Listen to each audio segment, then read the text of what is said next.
There should always be this level of curiosity that I need to know everything. If your personality is not that, then you will not fit in over there. When you cater to both these categories, then you're talking to a whole family. You seek discomfort and comfort. If you think Right. everything is very comfortable, something is going wrong somewhere. Because you saw a lot more people being ready, being captive to be adopters, but are very clear that if taste is not there, I'm not able to prolong my journey into it. And at every stage, you pick other people's brains. Hey Rasika, thanks for your time and welcome to the podcast. Hi, Kavan. Thank you so much for calling me here. I'm very excited to have a chat with you. And the first question I usually ask my guests is about their background. Now, from what I know, I think you did computer science and then you jumped into the advertising world. So, how did that happen? When is it that you decided you want to pursue marketing and advertising? So I come from a conservative South Indian family in Bombay, and so it was always very quintessential that you will become a doctor or an engineer, and for us, like postgraduate education is very important. So like if you see in a South Indian family, they won't ask you like where you're from or what. Like the usual thing is, what are you studying? Like where did you do your postgraduate from? It's a very Right. given thing कि मतलब postgraduate तो किया होगा. So that's how I was brought up. And both my parents are professionals. My dad was a professional, he ran a business later. So I was born, brought up in Bombay, and I did my education from there. I didn't go to an ICSE or it was SSC school, like state board, all girls convent school. And then I did my science in Bombay when I grew up. You did like college, you did school, and then you went to college for 11th and 12th. It was a very common thing. Unlike today, how people do high school and school, right? So went to college for 11th and 12th, took up science, but by the time I finished 2 years of science, I was quite clear that engineering is not what I wanted to do. So then I said, okay, let me pursue in BSc Computer Science because when I did my 11th, 12th also, I'd taken a vocational as Computer Science. And Computer Science was a specialized vocational course. In case you scored well in your, like, whatever, your 10th boards and your 12th boards, it was easy to get in. So that's how I did my BSc Computer Science in Bombay.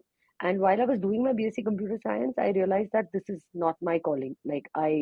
I'm not a typical engineering or a computer science student. What made me realize is I used to literally mug my programs. So when you start mugging your programs, then that's not a good sign, right? So I ended up doing a couple of gigs at that point in time. So what I did was I went and so I was a part of the marketing cell in my college. I was part of the team that organized the college fest, or I did a lot of those kind of things. So then I realized that I was good at marketing.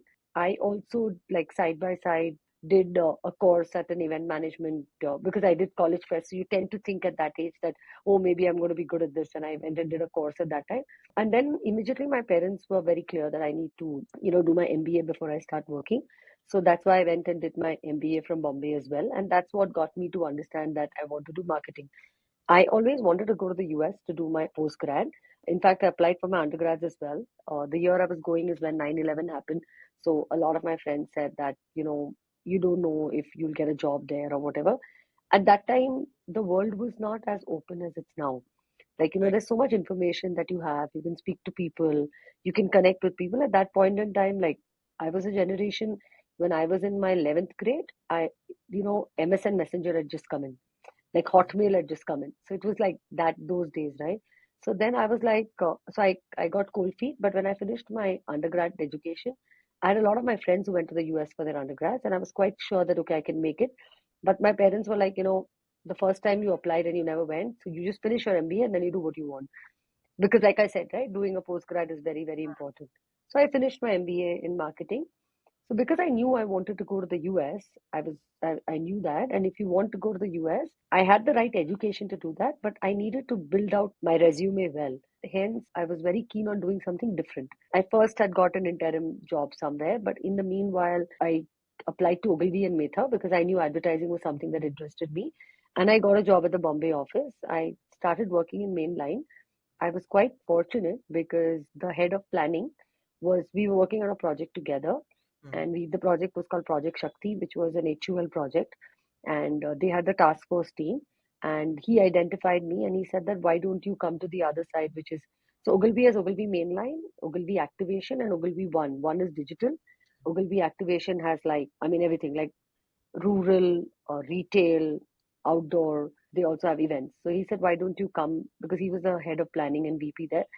So quickly moved, because otherwise in advertising, you're like a little, when you're young, you're a glorified peon, right? You're not adding that much value. So this was a good opportunity for me, and I started working with him in rural advertising. And I knew that that's exactly what I wanted to do, because that would give me a good understanding of marketing 360 degrees in rural India, which was differentiated. Like that would make my resume look meaty. Mm. And yeah, that's how I started with advertising. And I loved it because I had the grit and the passion to be able to spend like long hours at work. And I always had this thing, like my mom always said, in your initial years of work, remember that it's not the money you make, but the learning that you get. Because, and if you don't do it, somebody else will do it. So, the opportunity cost is very, very high. So don't let go of that. So I think, yeah, I mean, that's what. That's some brilliant advice, and I do relate to you because I also understood I'm good at something, and what I love in college only while doing these festivals. I was part of the Rotaract Club in my college, and we did a lot of events. Mm. But tell me one thing. So when you decided to change your focus areas, were your parents completely okay, or you had to convince them? And I ask you this because a lot of people who listen to this are in that same boat where they're like, "Kya bolenge? Will they be okay? How do I tell them?" So I think, see, I did not like switch overnight, right? So I wanted to do engineering. And when I did my 11th and 12th, my parents themselves told me that you seem to be more like an arts kid, or you seem to be better Wow. with like literature, with writing, with marketing, and all of that. But for me also, it was like, no, no, but all my friends are into engineering. So they said, don't do that. Do your BSc computer science. You'll figure it out. As I ventured into it, they also figured where my strengths lied.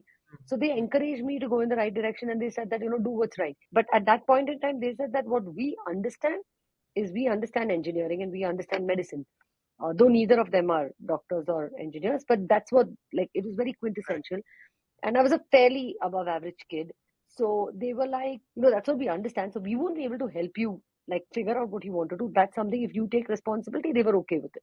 Hmm. But they always were very clear that you have to work in like a global firm. You have to work in a place where you're going to learn a lot. It has to be like a lot more meatier. There has to be Hmm. strategy. It needs to be deeper. Like you Wow. can't go for like easy money. So that was something that they were very clear about, because they said money will follow. They used to always say, and I truly believe in it, right? If you work hard and you do the right thing and you're sincere and you are really putting in time and effort, and it looks like it is something that you're learning every day, success will definitely follow. There is no two ways about Yeah, I think Raju Hirani and Funsuk Wangdo said it enough, but unfortunately, still so many people it. are, pretty afraid. Like I have a few friends who are very hesitant and not able to do what they want to do. But that brings me to my next point, right? Where you mentioned that Ogilvy happened, and then you realized advertising is your, main goal. There's a lot of advice going around, right, on the internet that do what you Mm, love, do what you love, do what you love. And I have people who don't know what they love yet, and yeah. they're like, my life's over, I'm 27 and I don't know what I love. So would you say that sometimes action brings passion, or is it that passion brings action according to you? Action to move in the right direction and to be consistent at it and to be able to give it a shot and not give up easily, with along with passion brings success. Awesome. So Awesome. passionate is something that you have to be as an individual. Like your nature needs to be passionate. Like Hmm. I am a person, if you make me run a tea stall, I will do that also with a lot of passion. Because it's just about how you make work fun. And for me, I personally feel that the more curious you are, there should always be this level of curiosity that I need to know everything. Like, am I missing anything here? Am I missing anything there? So then you get time to think and it sparks thoughts. But at the same time, you have to get your hands dirty, because when you get your hands dirty, you really realize the pros and cons and the nuances. So that as a package is important. So I feel passion is not, I am passionate about A, B, or C. I am just a passionate person in the way I operate. And then I become passionate about A, B, or C. Oh, I've never really thought about it from this point, and that's so true. I think when you also see passionate people, they do everything with full dil. Yeah. Sab khol ke karo, is double down on Yeah. everything. Otherwise, don't do it, right? So No, and like, I love that. I don't know to do it any other way. Like, so so many times I meet people who've been doing something for like 3 years and 4 years, and you see that they lose interest. And Mm. it's fine. I mean, no judgments whatsoever. And when I look back, I'm like, damn, we're doing the same thing for the last like 11 years. And but I think it's more a personality thing. Yeah, you're right. You're Yeah. right. Um, I want to now, ask you about. So you've spent over a decade in Soulful, and before that, you were in the advertising space. If a marketer is coming out of their college right now, what would you recommend? Should they start off with the agency side, or should they start off with the brand side? So if you get an opportunity to work on the brand side, definitely. I will explain to you why. Because today, when you are doing your undergrad and your postgrad, I feel the way the courses are designed, there is a lot more direction and there is a lot more structuring to be able to help you understand as to what is your area of interest. Right? One thing. Now, suppose if your area of interest is marketing, it is better that you do come to the brand side, because brand, so if you're a very organized structured person who wants to go deeper, who has a very clear career goal path, and who needs a lot more, what do you say, you want a horizon, right? You're able to kind of chalk out your map, etc. Brand is the place to work, because that gives you that level of structure. You pick up one thing and you go deeper into it, and you master all the different areas on how you work on a brand, and Mm. that's how you kind of move forward. Advertising is great, no doubt about it, but when you go to advertising, there is no structure. Then there is, you're working on multiple brands, you have to keep dabbling your hands, and you have to constantly be very, very agile. Even on the brand side, you need to be agile, but on the advertising side, you need to be extremely agile. And if I have to, like, pardon the word I have to that I'll use, you have to be slightly jugadu, right? You have to figure out how you will make things fit in, and you have to be very street smart. If your personality is not that, then you will not fit in over there. There's a different fun in it altogether, right? It's absolutely dynamic. You get to work on multiple brands, you get to do multiple things, but you're never seeing through the success of one Mm. thing all the way, because finally the buck doesn't stop at you, the buck stops at the other party. So that is the difference. In today's day and age, I feel, I'm not going to generalize, because it's not like for everybody is like this, but most people in advertising, when they switch over to the brand side, they don't like it, because this is a little too structured and corporate for them, and vice versa. So I feel like an advertising person is an advertising person at the core and the heart of it. Like, Mm. I can move back to advertising like this, like I have no problem, I love it, right? It just like sparks my creativity. But advertising doesn't teach you business, Mm. and brand is a lot more business, finance, revenue, operation centric. So it's two different worlds. I feel whichever you pick, then you keep going further in it. Don't try to move to the other side. I was very honestly, Kavan, very fortunate to have had the opportunity to move to the brand side and to be able to take on this. So I think it's not an easy game for Mm. everyone. Mm. I'll touch upon that just in some time, but the last point here is, then let's say I want to go on the brand side, right? I'm maybe somebody. What happens traditionally also is folks think that you have to be very creative with your various things to become a marketer. But when you go on the brand side, you realize, okay, P&L impact at the end of the day is what you need to look at, and it's a very Mm. strategic role. But uh, today, what's happened is there are a lot of people who come out of these marketing courses, and there are also a lot of people, like I said, who maybe did engineering like you, and they just have a passion for creative and marketing. Do you feel that these folks should go and enroll themselves into a course, or do you think that maybe just working or interning or applying for a brand like yours could get them a fresher job? The stage at which our brand is right now, we will look for people who come from a course which has taught them this. So that always kind of aids your application levels, like how much apply on the job. A lot of it is dependent on what you have learned. Having said that, the journey starts once you come in, and you are then able to execute what you learn and then pick up, when rubber meets the road, you actually start picking up on the job, and then it is real learning that starts happening. Courses are good to upskill you. That is definitely there. Like, you pick up a course to upskill you. But fundamentally, if you have learned something for 3 or 4 years, then it's better to pursue that. Having said that, most marketers, okay, I have seen are engineers, then MBA, and then come into brand. This is a very typical trajectory that I've seen. I think the reason is they're fairly smart kids. So Mm, they go into engineering. Once they go into engineering, they realize that the technical side of it is not what they want to do. So mm, typically, they go and apply for an MBA. Between that engineering and MBA, they go and have a work ex, which even further validates the fact that they have a marketing, finance, P&L business bend. And then they take on an MBA, and then that kind of seals the deal for them, and then they move to the brand side. got it. Got it.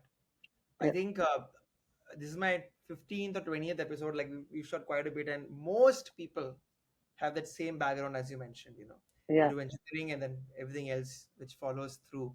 Cool, got it. Now I think I want to touch upon Soulful.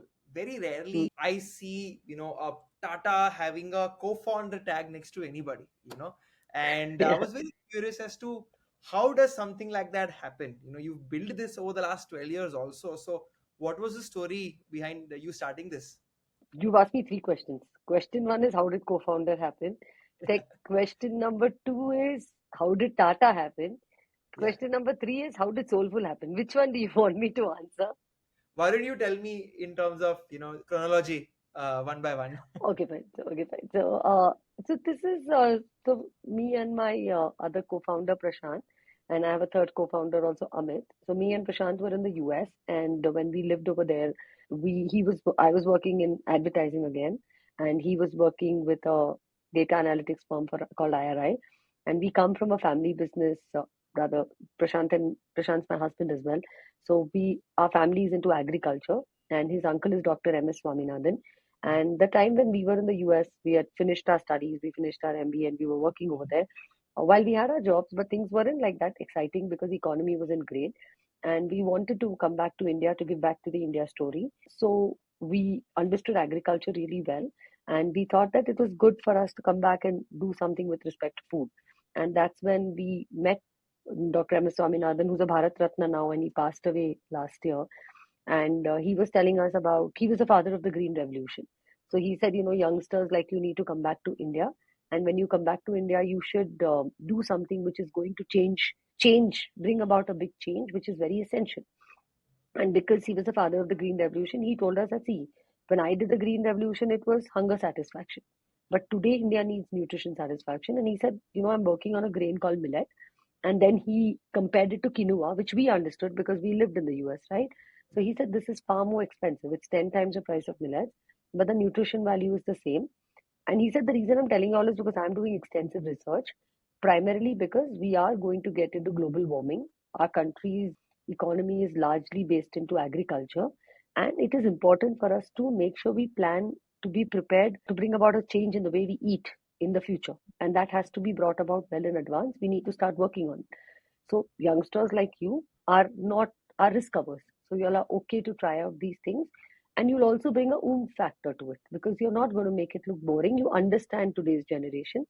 And he was like, like anybody else, millets have always been there, but they are not glamorized. And today, because they are looked at very traditional, people understand the values, but the way our country's eating has changed. And that's what we realized, right?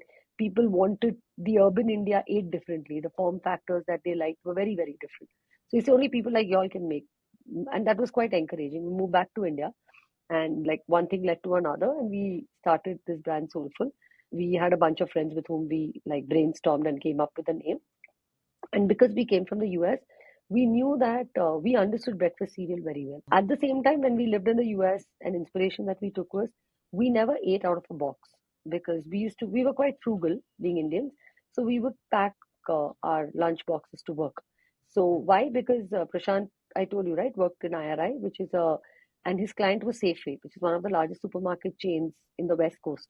So his job was a lot of data analytics on what is the back panel, what are ingredients, etc. And you knew that eating out of a box was not very healthy. So when we came here, we said, okay, we are trying to solve for today's urban India. What are they seeking? They are also seeking convenience. We were also seeking convenience, but they have an aversion towards processed food.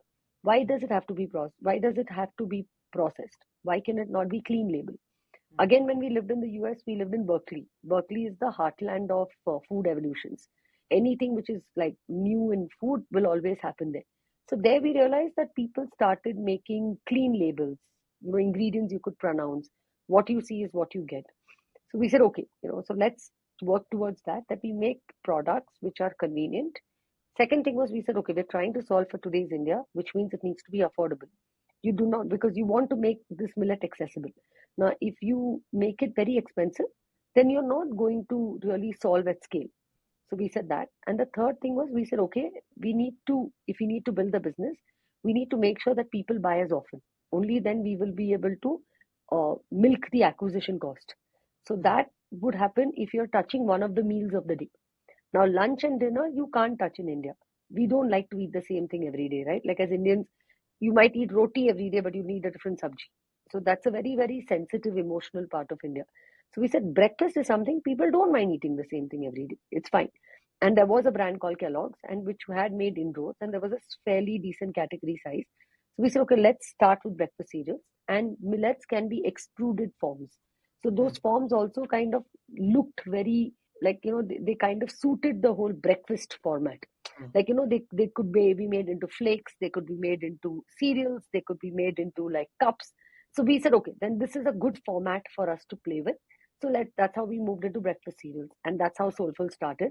And then one thing led to another. We launched in different channels like modern trade, standalone modern trade, e-commerce, little bit of GT, all of that, and we grew the brand to a certain point, and we then expanded ourselves into breakfast cereals, and then from breakfast cereals, we had started with adults, then we moved into the kids category. Reason being, while we walked up and down the aisles of the breakfast cereal category, we realized children in India ate breakfast cereal as snacks because you didn't get any healthy snacks for kids. And so then that's when we realized, oh, the two important TGs that you want to talk to is one is a young adult, somebody like you, and one is a child. Because both of them are bringing about a paradigm shift in the way they eat, in the way they Right. live. Why? Because a mother wants to give the best to her child, and she understands the benefit of ragi because that's what on Achni, that's what she gives her child as weaning food because her Right. mother told her. Now, after 2 years, this child is not eating this. Why? Because they don't like that porridge. So now you innovate and give it in a form. Mother's happy, child is happy. Bingo, you're good there. Right. So that was one. Then there are young adults whose parents took care of their nutrition. Now they went to college where it didn't matter. They could indulge. But now they are first jobbers or, like recently married or, just growing in their career. They've come off on their own. Now they are again very, very busy, very aspirational. They seek convenience, but at the same time, they don't have time. So what is the way? And vanity is very important for them. So they want to be healthy, right? And they suddenly realize, you can't have a binge drinking night and not have a hangover the next day. Like that age is Right. gone. So then they are seeking to be healthy, but time is not on your side. So then the best way to be health for them is to look good, to not have that little paunch or not put on that weight or that face fat or whatever. So when you're able to give them something affordable, tasty in the form that they like and convenient, that somewhere takes care of in the subconscious mind ki theek hai, at least khana to thoda healthy hai, right? Right. Are they going to miss that samosa at 4 o'clock in the evening? Not yet. Are they not going to have that pizza on the weekend? Of course not. But this way, somewhere you are kind of helping them satisfy that guilt that, and it is taking care of that in some way. These are the people who probably pay for a gym membership and never end up going to the gym, and on the first of next year suddenly make a New Year resolution again. So we said, okay, these two are captive. You're not make they are already in that phase of making a shift in their life. Right. They need to make that change. So they're captive audience, right? So we said, Right. okay, we'll cater to them. Even today, Soulful caters to young adults and kids. The age group has remained the same. Wow. And as a result, we realized that when you cater to both these categories of target groups, then you're talking to a whole family. So you either enter through the young adult or you enter through the kid, you buy their trust, you bring them into the brand franchise, then they start buying your other products, which was another way where you acquire a consumer and then you are able to get a better bang for the buck. Your what do you say? Your cost of acquisition gets amortized or optimized, whatever you say, over a period of time. So that's what we did. And then we launched a whole host of breakfast cereals. Then Just we one were in kids question milk. here, for you as a founder myself, I realized over, so it's also been 10 years of me running IndieFolio, by the way. And over the past 10 years, I've realized these small things are actually very difficult, like understanding your customer. Hmm. We realized that that was a problem. We changed that, and the whole business changed for us 4 years ago. So how were you so sure that these were your ICPs, right? Did you do any research, or was it more of a gut feeling? If I'm a founder building in D2C, doing 0 to 1, what's your advice to them on finding your right customer in the start? Talk to your consumer. We used to talk to our customer a lot. I even today, all of us here at Soulful believe, the team believes, and they'll all agree, and they're all like, I mean, they're all on the same page that you need to spend less time. I mean, unfortunately, our day-to-day processes, reviews, other stuff, makes it necessary for us to be on our laptops. But the more time you spend with the customer, the more time you spend in the market, the more time you observe consumer behavior, you will be able to layer your hypothesis, and it will translate into an idea or a consumer insight. And like the one day you go and spend with a consumer, or the one day you are in the market, you come up with couple of ideas, and that actually becomes the important dial-ups through the year in the business, which helps you grow, or add that growth to where you are. That's one part of it. The other part of it is that spend a lot of time reading, constantly read, research, try to find out, and take out that little bit of time. So I think both of these together work, and keep asking the question. Like I said, no, it's important to be extremely curious. You seek discomfort in comfort. If you think Right. everything is very comfortable, something is going wrong somewhere, right? So because you're growing, that's Yeah. one of the things that we used to Yeah. do. I'm gonna ask you one more follow up, right? Just because I've suffered through this process. Again, I'll give you an example about IndieFolio only. We are a network of studios and freelancers, and we do creative solutioning for brands, right? Which means technically any company can use us. So when we Hmm. used to go out there and talk to people, they all were like, huh, we like it, it's good, let's do this. So then it's always a big question ki which of them would become our power users. And the more I have learned, if you're able to build your business around power users in the start, then you'll grow much quicker. As you said, they'll also become your ambassadors and be your advocates. So are there any signs you see ki this target group is reacting in a certain way, or you're asking some questions which are answering? Like, what signals should one pick up to know, yeah, this target group is my target group? See, when you're solving for a problem, okay, so when you have an offering, like in whatever format it is, you have that offering which is for a certain type of consumer, correct? And why do you know that? Because you are solving your if your offering is solving a consumer pain point. So there are two ways you know your target group. One is you already know that there is somebody else in the category doing the same thing. You're doing something better than them in a differentiated approach. So you know you're talking to the same target group. So that's one way to kind of map that. The Right. other way to map it is that there is this consumer problem which I want to solve. Hmm. Like, for example, if you all are a bunch of creators and you have studios, you must have seen that people are seeking this. There is a void in the market, there is a demand for it, and either there are not enough players or there are no players and they don't know where to go. So who is that person who is facing this problem will be your quintessential archetype or consumer persona, and Hmm. you have to understand that consumer properly. Now, first thing first is you will divide them by age group. Second thing is you will divide them by gender, not necessary, it could be unisex as well. Third is you divide them by urban, rural, or semi urban, whatever it is, right? And fourth is you divide them by economic class. Like what economic class do they belong to? Because why and how, why that is important? Because that helps you decide your price point, because they should be that economic class defines the propensity to spend and the affordability. So then you also accordingly price yourself in a way. I'm solving this person's problem, but I will only be able to solve it if they can afford me, and hence I have to price myself at this much. And if I'm a LUP, which is a low, the lower price point, then I have to get a lot more scale. So, which Mm. means I have to talk to a larger cohort. Right. If I'm looking at a high price point, like a service like yours, then you're looking at a smaller cohort, because Right. then you need to kind of, you'll make more average bill value from them, but you're, so hence a fewer is enough for you. Correct. So I think mainly is either you find a me too and Mm. map that consumer persona, or where is the consumer pain point that you're solving and who is that consumer, and map that persona. Awesome. No, I love that framework. I think it's going to help a lot of people. Yeah. Coming back to the Tata bit, right? So how did that story happen? And generally, I see a lot of people selling and moving on to the next thing, but Mm. you stuck along, you've built it. So how is it like growing and scaling a company when you're part of such a behemoth of a brand? So I think it was very complimentary. Actually, COVID happened, and in COVID, suddenly there was this advent of, people realizing the importance of health, clean eating. Suddenly, from where people would not eat out of a box, they preferred eating out of a box because they said that it's more hygienic, Mm. open food nahi chahiye, etc., etc.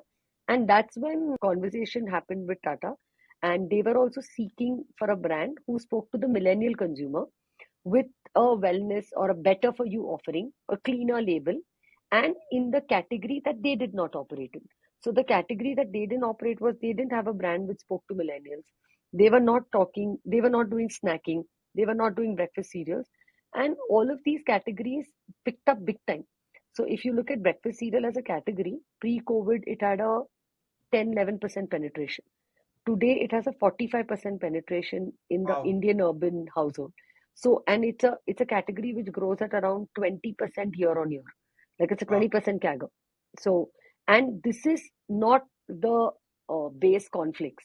I'm talking about, there are so many things which have been added and which Mhm. are extending. Clearly, also because India, the urbanization is increasing, and the people are becoming more aware, and they seek convenience, and they seek that with something which is tasty but has some health benefits, or whatever they understand, right, which is easy. So that's how the conversation started. For us, Soulful was built as a brand which was on the foundation of making millets big and bringing it to the forefront. Secondly, we knew that we were a brand which was affordable and accessible, and hence for us to have the GT landscape, which is a general trade landscape, was extremely crucial. So those were the two things. Third thing was, we knew that if we wanted to really get that adoption beyond a certain level, it was important for us to have a very strong credibility, and Mm. whichever celebrity we brought on, that would be limited time, like they would not like be forever. So when we got the opportunity to be able to collaborate with a Tata, there's nothing like Tata's trust in India, Right. nothing matches that trust in India. So we felt very humble, because we could make the brand Tata Soulful, which was very humbling for us. Lastly, when we built out Soulful, it was a lot to do with purpose and impact. We Mm. really wanted to make that impact. Otherwise, there was no reason for us to leave our cushy jobs in the US and come back. Like, that was not. And through the journey of Soulful, one thing we were very, very sure about, that we came back to give back to the India story, and we want to stick to that. Otherwise, there was no point. Having said that, we wanted to give back in a commercial way. We did Mm. not, we were not the sorts who could do it like in a not for profit way. That was not what our education. We were more like business minded people. Mm. So we said that's what we are good at. So how do we make it commercial? And we understood that. But at the same time, on a day to day basis, we were doing some kind of good, purposeful, impactful stuff. How did we do that? We brought millets to the forefront, which gave a lot of uplift to the farmers, because with, like, so I'll give you one trivia, right? Like, 1 kg of rice needs 4,000 liters of water from the ground. If you've read my interviews, I keep talking about it. India has pretty much run out of groundwater, right? Mm. 1 kg of ragi needs 400 liters of water from the sky. And we have enough rainfall. This year proves it to all of us that there is enough rainfall everywhere in spite of the heat wave. So it was important to make a change in the way people ate, because otherwise that farmer would suffer. With so much global warming and climate changes, like, you cannot depend on crops which are very, very stuck to a certain weather. Millets can be grown through the year and in any kind of conditions, even in dry conditions. So that was one thing. So you were making a backward change to the farmer. Mm, And mm. we were also working with government bodies, academic bodies, in order to make millet mainstream. One of the examples was 2023 was the International Year of Millet, Yeah, declared by UN. Is something that we started working on many years ago, along with a couple of agricultural government bodies here. So if that impact really needed to see the light of day, only an institution like Tata could right. own it. And it was important. So we never built Soulful because it was about us. We always believed in building the brand, and the brand had to outlive us. And even today, we believe that it was about building a brand that outlives us. It's not about us. That's not the game here. So to be able to really take the horse to the pond, and we wanted to get that scale, that GT distribution, the academic impact, the trust, the credibility. And lastly, we had this thing because we came from the West. We said we want to take an Indian brand global. So we said, who else can do it but Tata? And rightfully so, we launched Soulful under the name of Joyful, because there's already a brand called Soulful in the West. So we launched Joyful earlier last year in UK. We're Wow. launching US and Canada this year. For us, it was how do we take an Indian brand like overseas in mainstream retail? So keeping all this in mind, we felt that Tata was a great compliment to us. And from our end, we had the technology on millets which we had developed Mm. over a period of 10 years, which was very, very foolproof. And no other brand had done that. So, yeah, so I think it just made sense. And more importantly, if we wanted to take this to the grassroots at that rupees 10, rupees 5 price point, on our own, we would not be able to do it. So, it was very important to be able to get somebody who is so trustworthy, you know, take us along. Brilliant. What a brilliant story. And I think completely agree with so many aspects you mentioned about Tata. Um, on the government bits, right, which you mentioned, I think I was introduced to this when there's so much promotion by the government. There's a lot of influencers I follow who are business folks who are like, "Dhanda chalu karna hai, do it in millets." But obviously, you got a pep talk from, I think, a Bharat Ratna, and you started it through that insight. But um, do you think these government initiatives are a good cue for somebody to enter into a business, and is it beneficial? Definitely, yes. I feel that, see, you have to be in the right space of mind. When you work with government initiatives, it is a game of perseverance. It is a long haul. You have to be patient and you have to be at it. It's Mhm. like test cricket, like you play like consistently every day and you be at it. It's extremely important. But if there is, if it clicks and if it comes through, then it's a big win. So the risk and the perseverance and that journey is worthwhile for where that destination is. Brilliant. And do you think, like, a businessman like me would be like, yeah, everybody must be starting this millet business, so it must be so competitive. Maybe it's not the right path. Like, does it get very competitive, or is there a big market for millets? See, there is always competition everywhere, and I believe that if there is competition, it's actually healthy, because whoever is competing with you is growing the category. What is Right. important is what is your differentiated approach. Yeah. How are you playing differently under that same umbrella? And that's how you kind of make your recipe for success, right? So that's the whole game. But the more the people in it, it's better, because you're making, that's that much more noise, and the sum of the parts creates that much of a halo, and it only leads to the growth getting accelerated and this whole proposition becoming bigger. Like quinoa, for example, in the West, there is no single brand that owns it. It became commodity. There's, you will not know of a brand saying, I am the quinoa brand. Like if you think of oats, you think of Quaker, right? If you think of chocolate in India, you think of Mondelez. Right. So there was no one single brand that actually took quinoa and made it that big. Yeah, that's a great way to kind of validate what you were saying. Um, Next up was, I was curious to ask you on strategies to market to kids. I've always been very curious about that. That when you're creating a product for a child, how does the entire user journey go, right? Like, I'm not even paying for it. Am I deciding? I don't even know about that in your category ki mujhe ye khana chahiye, or is there a pull push from the parent, like, Can you break that up for anybody who's wanting to create something for children? So it's a twofold approach. When you're talking to children, again, when I say children, I mean in the age group of 4 to 12, 4 to 14 years. The mother is the one who buys it, right, for them, especially when they're younger, and she buys it basis the benefits. So I said two approach. One is where the mother is the purchase maker and she influences what comes into the house. She is that key decision maker. However, in that kind of a case, it's important the child takes on to it. So there has to be an excitement for that child as well to be Hmm. able to take on. They should like the taste, they should like the experience, because only then the mother will be able to sustain it for that child, and only then it becomes that tango can happen. So that's one part of it.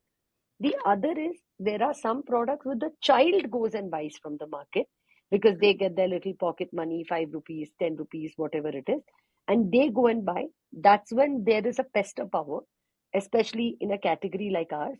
And they'll go and be like, Mujhe ye chahiye ya mujhe wo chahiye. So, in that case, how do you lure the child in? What flavor the child will like? How Hmm. does your pack look?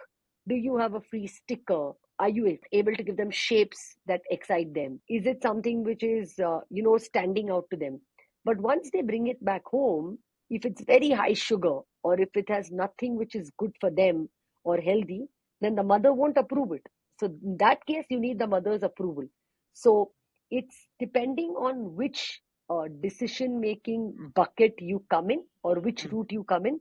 You have to increase the weightage of that aspect of your product and talk about that more. But from a product point of view, it has to be a good mix of both. So your packaging, your design, everything needs to be very exciting, but the health benefits need to be as much. And it has to be a sweet spot on the price point if you want to scale. However, in the other one, but you talk more about you talk to the child. So you're telling the child that there is a monster and there is Doraemon sticker, and Hmm. this is chocolatey and it's yummy and it's Hmm. crunchy and all of that. But guess what? It's no maida chocos because there's no Hmm. maida in it. So that's what makes it stick around. So I think that's how. Nice. But with kids, you have to lure them with a lot of fun, truth, product promise, because if the product is not good, the child will reject it eventually. They are not going to like it. Consistency in quality, taste, and the whole experience, of course. Got it. Got it. And your TGs initially were pretty different, right? Like if you look at a young adult, I'm like, ये तो बच्चे खाते हैं. I'm never going to have it. For example, so is that a challenge for you? Like, do you have two products in such a case? You will have very different products, different packaging, different proposition, everything different. What a child eats, it's only marketed to a child, it's only for children. It's very, very sharply designed. What we sell for young adults is completely for young adults. Product format, packaging format, price point, grammage, SKU, communication, design, everything is different. But then, would you advise somebody then to have two brands because you still have one brand Soulful, right? So that is, I mean, again, it's each one's to their own. It's also about how deep your pockets are. For Okay. us as a startup, our pockets were not that deep. So we always built one brand, Soulful, and which was about whatever communication we did was about Soulful. And we had platforms or categories under that. And when we promoted a category and we managed to create a cohesiveness in our communication. So if you see a muesli creative versus kids snacking creative, though they look very different, but there is a lot of overlap or similarity that it looks like it's from the same house of brand. So we are not a house of multiple brands, we are a Hmm. brand house, Soulful. Hmm. And across our products, what would I say? The ethos remains the same. The Hmm. main propositions remain the same. The important benefits remain the same. So that's that architecture that we keep across, that we are a no nasties, better for you brand. Hmm. Hmm. Superb. Superb. Got it. Got it. You mentioned about taste, and I just thought it's a good opportunity to ask somebody like you this, where traditionally, good food is bad tasting. That's at least how I've grown up. But it's really changing, with brands like yours. I'm also consuming so many things today, from a protein powder to food, even like snacks and all I've replaced with makhana. Yummy, very yummy, things. So what happened in the past? Did Why is it that very yummy food was always so bad for you, while nobody really looked at, you know, healthy things.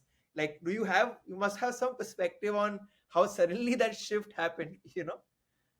So I know, let me put it this way, right? I think with the awareness of health, with the awareness that it was important to eat clean and all of that coming in because of also access to information thanks to digital, etc., there were more and more people who started realizing the benefit of health. But you did not see them sustain or go through that journey because as an Indian consumer, we're very, very conscious about taste. Like Mm, all our occasions revolve around food. If you have a birthday, we're like, what are we going to eat? If you're going on a picnic, what are we going to eat? If you're going to go on the train, what are you going to eat? If you are at work, let's go have a chai break. It's everything is around food, right? Like, and food is a very important moment for all of us. And hence, brands started realizing, creators started realizing what was the reason that people were dropping off. And that was purely because of taste. So mm, that's when they said health need not be like boring. Healthy be, tasty be. So that's when that proposition came in because you saw a lot more people being ready, being captive to be adopters, but are very clear that if taste is not there, I'm not able to prolong my journey into it. So, mhm, as the number of people getting onto that bandwagon increased, the need to make healthy food tasty also increased. mm, And that's, I think, a parallel phase which brought about that shift where today you're telling people that you are aware that there is a problem. You have a consumer who's absolutely ready and he is your, like, what would I say? He's so captive. You want to bring them on board and hence you start. That's where I said, you don't tell the consumer मेरे पास ये है और आप खाओ. You ask the consumer आपको क्या चाहिए. mm. I'm going to solve your problem. I'm going to come into your world and give you what is your pain point and solve it for you. And that's what brands started realizing, and more brands started coming up, which were more consumer first, and hence taste became a very important factor. Got it, understood. And let's say I'm somebody who wants to build in the healthy space, and I may be a engineer or a marketer. How do I go about creating a product which is yummy, healthy, safe to eat, where I don't have any food science background? I know how to eat, I don't know how to make something at scale. How do you go about learning that, and how did you end up getting into like distribution and manufacturing and all those aspects? So, I mean, for us, our family has been into distribution, so that was something that we knew how to do. Manufacturing was, again, we've always had a little bit of understanding of manufacturing, but how did we get a better hold of it? We started working with industry experts. We had consultants on board. You find consultants who are food consultants, who are nutrition consultants, who are regulatory consultants. So there are a lot of consultants who are there out there. So because you can't afford to hire them full time. And then where Well, do if you you find them? when you go online, you can go look for them. I mean, today you find everybody online, or you network with somebody, or you through your networking, you talk to someone.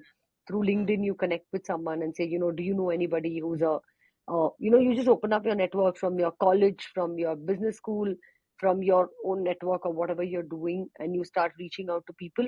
Or for that matter, like in case if somebody feels that, this is the brand that I look up to, you can write to their top management or their leaders and they'll be happy to tell you what the process is.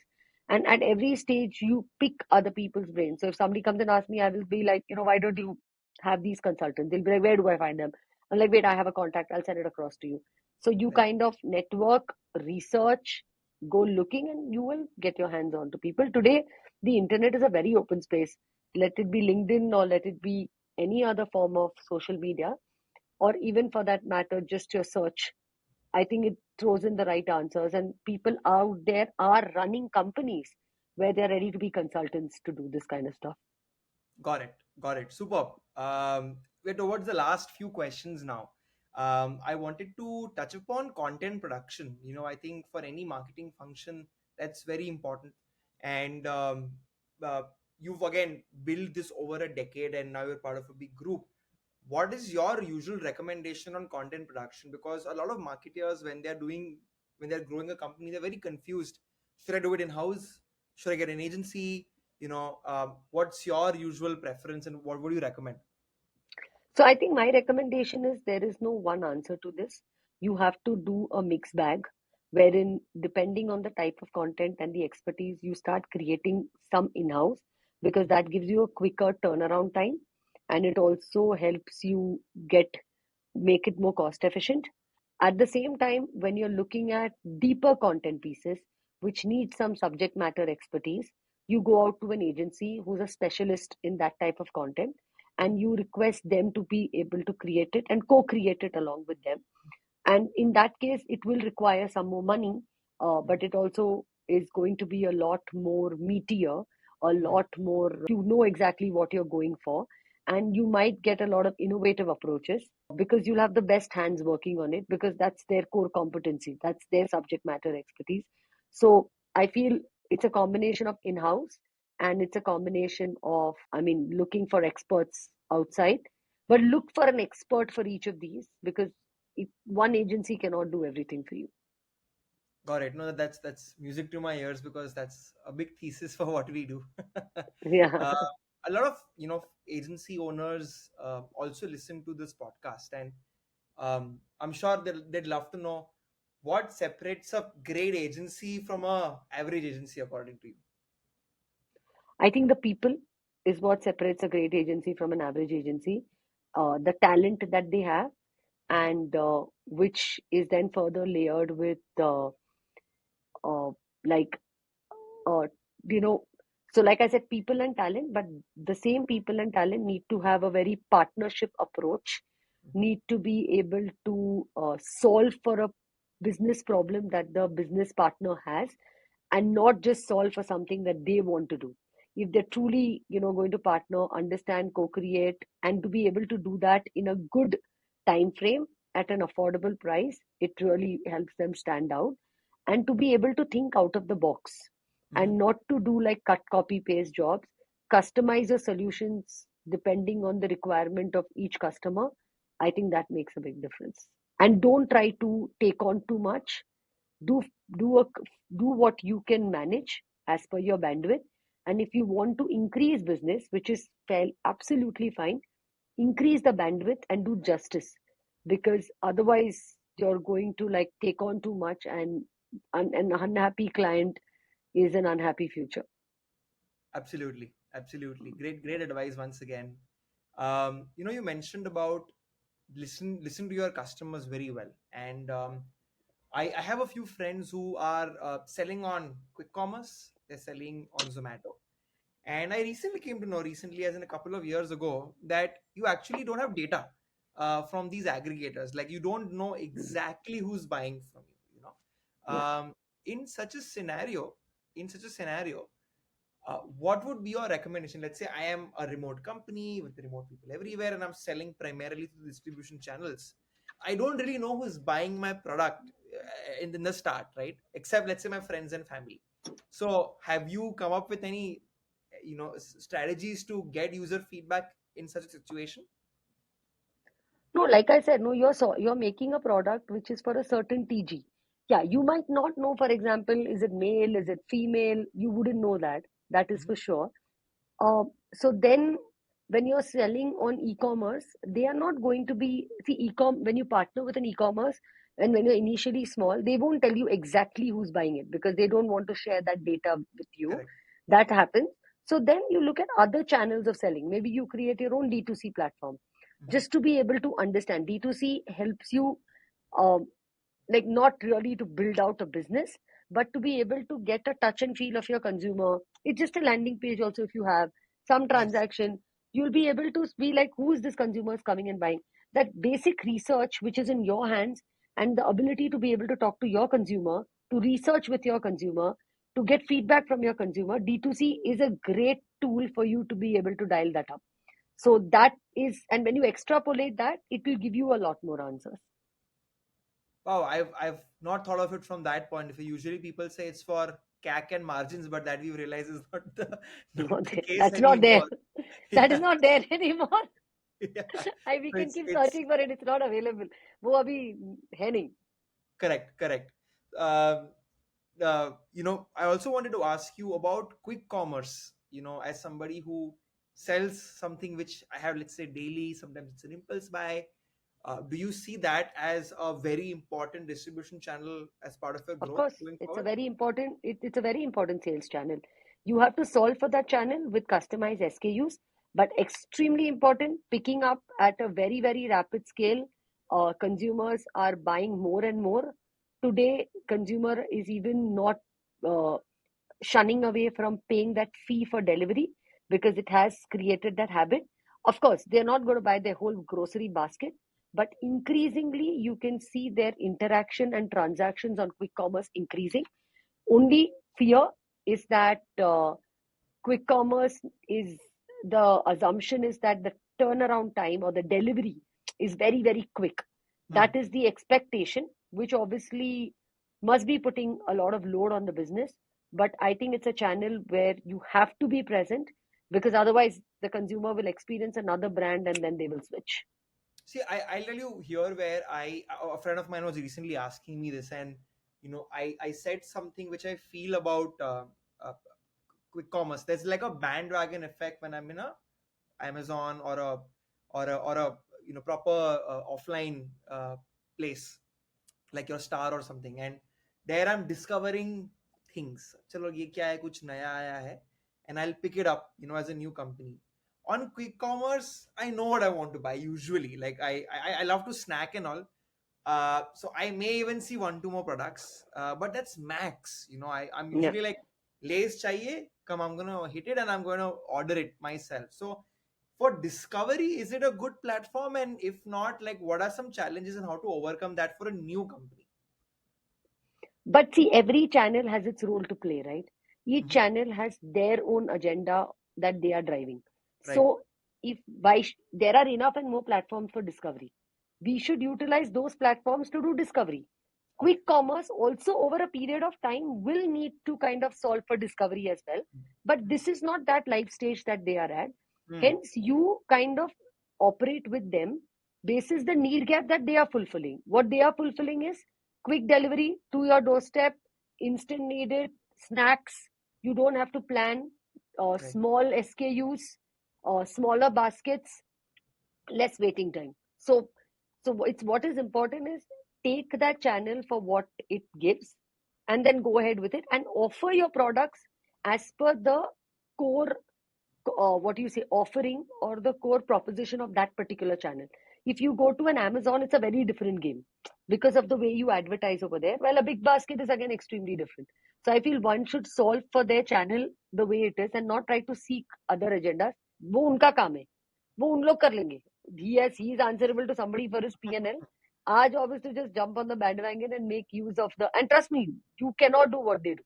Even if we set up a D2C website, we will not be able to get the economies of scale that they get in because Right. their core business is to do that, right? And they are learning that the machine learning is so high that that's definitely a different ball game altogether.